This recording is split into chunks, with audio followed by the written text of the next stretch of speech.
বৰ্তমান সময়ত আমাৰ অসমত এটাই উৎসৱ চলি আছে যে আমাৰ বেদখলকাৰীক উচ্ছেদ কৰিব লাগে। এইটো এটা উৎসৱলৈ পৰিণত হৈছে। এই উৎসৱটো এনেকুৱা ধৰণৰ হৈছে যে চৰকাৰে কৰা কামটোত ছাপোৰ্ট কৰিব কাৰণে তেখেতলোকে কেইটামান সংগঠনক তেখেতলোকে ব্যৱহাৰ কৰি আছে। যিসমূহ সংগঠনে ইয়াত ব্যৱহৃত হৈছে সেইসকল সংগঠনে এটা মানে সমাজত এটা বিক্ষোভাস্পদ সৃষ্টি কৰিছে যে আহোম বা অসমীয়া আৰু মুছলমান প্ৰত্যেকটোকে এটা শ্ৰেণী বিভাগ কৰিছে আৰু তেখেতলোকে কৈছে যে ইয়াত সম্প্ৰীতি নাথাকিব।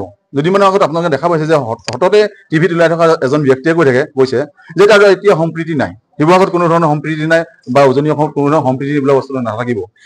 এতিয়া আমাৰ প্ৰশ্ন হৈছে তেখেতে যে ক'লে যে শিৱসাগৰত সম্প্ৰীতি নাথাকিব, তেখেতে কি বাপেকৰ ঘৰৰ সম্পত্তি শিৱসাগৰখন?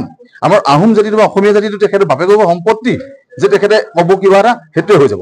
এতিয়া মোৰ কথা হৈছে এইটোৱে যে মুখ্যমন্ত্ৰীৰ পৰা কিমান টকা লৈ পেলাই তেখেতলোকে এই আন্দোলনত এই যে মিয়া খেদা আন্দোলন বুলি তেখেতলোকে কৈছে তাত কিমান টকা লৈ পেলাই তেখেতলোকে আন্দোলন কৰি আছে, কিমান টকা লৈ তেখেতলোকে চৰকাৰ চুটলিপি কৰি আছে, কিমান টকা লৈ তেখেতলোকে মুখ্যমন্ত্ৰী ভৰি চেলেকি আছে।